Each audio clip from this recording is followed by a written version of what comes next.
আসসালামু আলাইকুম। আমি আজকে যে টপিকটা নিয়ে কথা বলবো এটা হচ্ছে বাংলাদেশের বিভিন্ন জেলার বিভিন্ন গ্রামের চেয়ারম্যান এবং মেম্বারদের নিয়ে।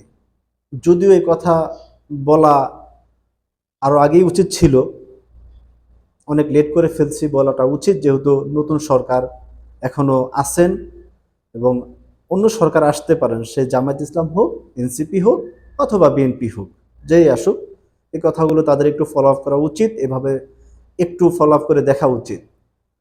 বাংলাদেশে মেম্বার চেয়ারম্যান কেন রাখা হচ্ছে, মানে বাংলাদেশে বলতে বাংলাদেশের গ্রাম অঞ্চলে মেম্বার চেয়ারম্যান কেন থাকে? যাতে সাধারণ মানুষের ভোগান্তি কম হয়। কোনো একটা কাগজ নিয়ে গেলে ভোটার আইডি কার্ডের প্রবলেম, কারো জন্ম নিবন্ধনের প্রবলেম, বিভিন্ন প্রবলেম থাকে। বিদেশে আসার সময় তাদের কোনো না কোনো কাজে লাগে। এগুলো রাখা, এদেরকে রাখা হয় শুধু সাধারণ জনগণকে সেবা দেওয়ার জন্য। আমরা কি সেবা আসলেই পাচ্ছি? কিভাবে পাবো? আমরা যখন চেয়ারম্যানের কাছে মেম্বারের কাছে যাই, মেম্বার কোনো না কোনো কারণে তার সাথে তো লোক থাকে, মানে আমচা সামচার তো অভাব নাই। সেখানে কোনোভাবে যদি সুইটটা আসিও, যদি চেয়ারম্যানের কাছে আসি, চেয়ারম্যানের কাছে তো যাওয়া সম্ভবই না, তার পিএস এটা ওইটা আমচা সামচার কোনো অভাব নাই। সেখান থেকে যদি আমরা ইউনিয়ন পরিষদে যাই, সেখানে তো লিডারের অভাব নাই, মানে চেয়ারম্যান মেম্বারের উপরে ওখানে লিডারের কোনো অভাব নাই। টাকা যে খাইবো, কত প্রকার যে টাকা খাওয়ার সিস্টেম, এটা এদেরকে না দেখলে বোঝা যাবে না। আপনি যাবেন কোনো একটা কাগজ নিয়ে, জন্ম নিবন্ধন হোক, ভোটার আইডি কার্ড হোক, যে কোনো কিছুর জন্য হোক, আপনি যাবেন, যাওয়ার পরে দেখবেন ওইখানে আমচা সামচা, মানে এরা বিভিন্নভাবে দুর্নীতি করতেছে। কাগজ আজকে হবে না, কালকে কালকে হবে না, পরশুদিন চেয়ারম্যান নাই, সিগনেচার নিতে পারি না, মেম্বার নাই, সিগনেচার নিতে পারি নাই, চেয়ারম্যান অমুক জায়গায় গেছে, মেম্বার অমুক জায়গায় গেছে। এসব নিয়ে খুব তারা মানুষকে হতাহত করে। অনেক সময় অনেক মানুষ আশা ছেড়ে দেয় যে এটা হবে না, টাকা দিয়েও পাচ্ছে না। তা আমি বলি কি, যদি চেয়ারম্যান মেম্বারের বাহিরে এরা থাকে, তাহলে চেয়ারম্যান মেম্বার দিয়ে আমরা কি করব? এদের কাজ কি? এদের কাজই তো জনগণকে সেবা দেওয়া। সেটা না করে তারা যদি তাদের আমসা সামসা পাতি নেতা রেডি করে রাখে যে তারা তো টাকা খাবে, বিনিময়ে কোনো কাজ করবে না, তাহলে তো আমাদের চেয়ারম্যান মেম্বারের কোনো দরকার নাই। দেখেন, কোন একটা কাগজ নিয়ে যান আপনি, আমার কথা মিলিয়ে নেন, কোন একটা কাগজ নিয়ে যান আপনি কোন ইউনিয়ন পরিষদে, দেখেন হয় কিনা।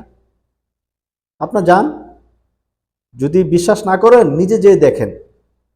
আমার কথা হচ্ছে ভাই, দেশটা আপনার আমার হাতে, আমাদের জনগণের হাতে, আমাদের মেম্বার চেয়ারম্যান, মানে যারা আছেন আর কি, এদের কাছে। আমরা যদি নিজেরা ঠিক না হই, আমরা যদি নিজেরা নিজেদের জায়গা থেকে সবকিছু প্রপারলি না করি, তাহলে তো দেশ কখনোই ঠিক হবে না। আপনারা কি শিখেন? আপনারা, আপনাদের হাতে অ্যান্ড্রয়েড মোবাইল আছে, আপনাদের ঘরে টিভি আছে, আপনারা খবর দেখেন না? শুধু বাংলাদেশেরই খবর দেখেন, বাইরের কোনো খবর আপনাদের নজরে আসে না? দেখেন না যে তারা কত সুন্দর ভাবে চলাফেরা করে, তাদের কত সুন্দর মাইন্ডসেট? কেন ভাই, কিছুটা হলেও তো নেওয়া যায়, অন্য অন্য দেশের মানুষের কাছ থেকে তো কিছুটা হলেও শেখা যায়। সো আমি মনে করি, যদি সুন্দরভাবে কাজ করতে পারেন মেম্বার চেয়ারম্যান, করেন। আর যদি না করেন, তাহলে অযথা আপনাদেরকে ভোট দিয়ে লাভ নেই, আর আপনাদেরকে নির্বাচিত করারও কোনো ফায়দা নাই। যদি আমাদের কাজ আমাদেরকে দৌড়ায় করতে হয়, তাও যদি না পারি করতে, টাকা দিও, তাহলে তো ভাই আপনাদেরকে দিয়ে কোনো কাজে আসবে না আমাদের। সো মেম্বার চেয়ারম্যানদেরকে উদ্দেশ্য করে বলছি, আপনারা ঠিক মতো কাজ করেন, জনগণের সেবা করেন, দেখবেন ইনশাআল্লাহ আপনারা একবার না শতবার আপনারা ভোটে পাশ করবেন। কারণ জনগণ যখন দেখবে যে আপনি তাদের পক্ষ হয়ে কাজ করছেন, তাদের কাজ করছেন, দেখবেন অটোমেটিক আপনি ভোট পেয়ে যাবেন। এটা স্বাভাবিক না? সবাই ভালো থাকবেন। আসসালামু আলাইকুম।